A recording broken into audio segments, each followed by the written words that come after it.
What's good with YouTube? Y'all already know Big Flacco from ACP, Economics Perspective. Hoping everybody's ready for this weekend. Please hit that like, subscribe, comment, do all those things to help support your boy, and hit that bell notification for future fire content. Now this video is going to be basically a reaction to Dubs' video about the YA contribution of the North Daniels and South Daniels being created basically in Youth Authority, which is not totally accurate information. Okay, YA had a big influence in spreading the North and the South into other systems and giving people a little bit of a taste of North and South. But there's a lot more to this than people realized. And at the top end of it, it was all the MA who pretty much created the South Daniels at that time, right? And there's a lot of reasons why. Now, let's go back to the time era, late 70s. In 1977, there were several newspaper outlets in 77, 78 that was talking about the Nuestra Familia was now being considered the top prison gang in all of California. I didn't say this. Different news outlets and different departments of corrections were actually saying this. That at that moment they were starting to pass the MA. Now I'm not saying that this is necessarily true, but this is what the media put out there. And they did have a presence in San Diego, Santa Barbara, Chino, spread out amongst all different areas, right? Which was an immediate threat to the MA activities. Because Los Angeles was always a stronghold for the Mexican Mafia. But all these areas kind of surrounded Los Angeles. What the NF used to do a lot in the late 70s was run interference on MA activities, and they would use certain gangs that they had that were working with them, for instance the Chino Sinners, to run interference. To go into MA controlled territory, basically, they're, shake down their drug dealers, cause a little disturbances, and that's how they used to try to infiltrate those areas. Now, they weren't taking over territory doing this, but they were causing disruption. Now, in YA, the NF did have individuals, right, that were in there that had been previously working with the regiment. Fresno was the first regiment. That's why Fresno was so established in YA, and the 14 used to stand for Familia, right? Family, okay? But they had individuals that were in there, Gary Silva, Payaso and them, that had been influenced by these regiments, working with them out there on the streets, that they started to have a little influence with people inside of Youth Authority. That's how it started to spread a little bit in there as far as the NF. Now the MA pretty much evaluated all this, looked at all this, and one of the best things they could have did was what they did. They basically started a rumor that the NF were basically North Daniels, and that's where their influence was, and that their whole purpose was to target South Daniels. And this was allowing them to bring into the fold all of Southern California under one bandera to fight against the NF. Or what they were calling at that time, North Daniels. A lot of this was starting in the LA County Jail, but it spread like a wildfire to all areas, including the Youth Authority. Now, I don't dismiss that the Youth Authority wasn't important in spreading the Sur, then the Norte, right? But it wasn't where it initially started. As far back as 1973, there were skirmishes that started because some people were from North and some people from down South. But these were isolated incidents, and they had nothing to do with the NF or MA. Now, as this rumor about the South Daniels was starting, right, and the NF caught wind of it, is when there was talks of starting a Raza Unida, right, which was Babo's idea, because Babo wanted to still be able to recruit from down south. And they knew what the MA was doing was taking from their manpower and the territories that they had in Southern California that they had no room to fucking build on. Basically, the MA shut it down just by this rumor. Now, let's also remember, as far back as 1974, they started to separate the NF and MA. So there was no real guerra, unless it was an isolated incident or unless the police set it up. Okay, back then everybody was separated, so you weren't hearing about people getting killed that were NF or MA unless it was on the streets. And so there was like this war that was going on, more almost like a Cold War, to recruit, to establish territories and establish resources.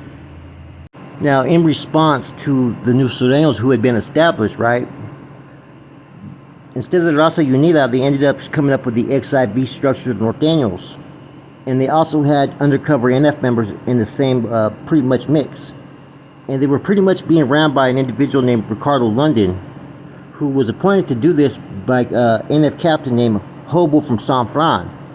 How do I know this? I know Hobo personally. Now, as all this was going on, right, the separation, okay, you had hoods that were from down south that were up north, like Vickystown. Vickystown had a big influence on the north-south thing on the streets, as well as in prison, because a lot of them were loyal to just being Vickystown, and a lot of the Vickystown that were from down south were now aligning themselves when they went to prison as Sureños. And you see what the MA used to put out about the Norteños was that they were just a bunch of rural individuals, that they weren't on the same level as far as the individuals from down south who were more urban based. So basically it was a struggle between the urban and rural areas. Everybody knows this. It wasn't anything different. One was urban, one was rural. One felt they were better than the next. And that's what the MA ran with. And this is what the NF focused on its teachings for those that were from up north, the Norteños, who at that time were starting to become targets by MA superiority, that the Sureños were pushing their agenda. They were basically doing their bidding. And their goal was to still be able to recruit from up north, but by individuals that were what they considered of a superior stature. They always wanted the best of the best. And by doing this, you could pretty much pick and choose who was what. But that's where the NF got involved, and that's what kind of caused a whole different separation between NF and MA, North and South. So just how the NF used to use certain groups on the streets to run interference into activities, this is basically what the Sureños in prison were doing. They were running interference. There was a lot of shit that was going on. If you were from up north, you were getting hit, stabbed, because you had allegiance to the NF. Look at Wino. Wino told that story. He only got hit because he was from San Jose. Nothing more, nothing less. And they believed that because he was from San Jose, he was NF. As all this was transpiring, don't forget the Fresno regiment of the NF did have communication with those that were in the youth authorities. Those are proven facts. Slowly, people caught wind of what was going on, what these new Sureños were doing, and why. So, what at one point was being considered the most, the new kids in town, which is what they were calling the NF, right? Indictments hit them on the RICO Act, state RICO. Internal conflict, and a lot of killings started to really started to change that organization. And then they had this new thing with the North and South that was created. So all this stuff ended up being the interference and disruption that the MA wanted with the NF. It worked. It worked fucking perfectly. Bobo ended up being impeached as a general. Death Row Joe was deemed no good. And all their strong nucleus that they had down south started to wither slowly. But before that, they had some strongholds, some strong chapters. They called them chapters or regiments back in those days, or colonias. And so this just kind of, like I said, it changed the whole game plan that they had. They lost everything. Their focus couldn't be on the things that they had established down south, especially with this new group called the Sureños that was out there doing the MA's bidding. As far as the NLR, John Stinson, an AB member, started to recruit from areas such as Preston and Youth Authority and Chino Training Facility Youth Authority. So the origins are in YA, but their influence basically came from a prisoner that was a member of the Aryan Brotherhood. These are facts. What started in YA was also influenced, and pretty much its creation, by an AB member. Anyhow, now in Doug's video, he talks about the 13 and 14. As we know, the 14th letter at that time was pretty much being recognized by the Fresno car, F14. Everybody knows this. The 13 a lot of times was being used as the 13th letter of the alphabet for marijuana. You know, a lot of groups used to put that on them, tattoo it on them, and it didn't represent the Sud or allegiance to the MA yet. That started to play more of a role in the late 80s, early 90s, when people started to change, you know, their hoods would start to attach the trece to it. During those times, you go to prison, you were Sureño or Norteño, and then when you came out to the streets in the 80s, you were basically from your hood. All that slowly started to build up around 85 when you started to have, you know, set tripping and gang violence between North and South, slowly in areas in Northern California. And as we know later on, CDC in the early 80s started to separate North and South by giving them the paño. They were giving paños to people from Southern California, blue ones, and they were giving Northerners a red one. I think the first location was Folsom or Tracy at that time that started doing this first. And that started to translate to where in youth authority, people started doing the same. So, I'll agree with Dubs on this. The influence from YA, a lot of people started pushing that North and South agenda in there. But that's not solely where it was created, or who created it, or the reasons why it was created. Now, I heard Dubs bring up that, a lot of rumors have started that it was all about oppressing other groups and feeling, superior, which is all true, though, man. I mean, that was the notion of a Southsider back in the 80s, 70s. They felt they were better than their counterpart, the North Daniels. You could even see that recently in videos where Southsiders have talked shit about Northerners recently, talking about, we made them put on their shirts. That's a superior role that was pretty much promoted to North Daniels, what the Sudanos would try to do. I heard about Wano say, hey, Sudano told him to put his TV out there that he had to pay rent. That stuff was true. This stuff did occur back in the days. Nobody can deny it. Now, not every Southsider was like that or believed in that. Okay, I got to give them that. But a lot did. Like in Pelican Bay, they told the homeless they had to put their shirts on or cut their Mongolians. That was a superior role that a lot of Southsiders tried to continue that the MA used to push up on people. These are all facts.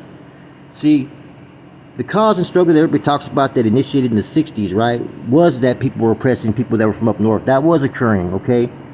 Now, slowly by 72, that was out the window. It was all mob activities between the NF and the MA.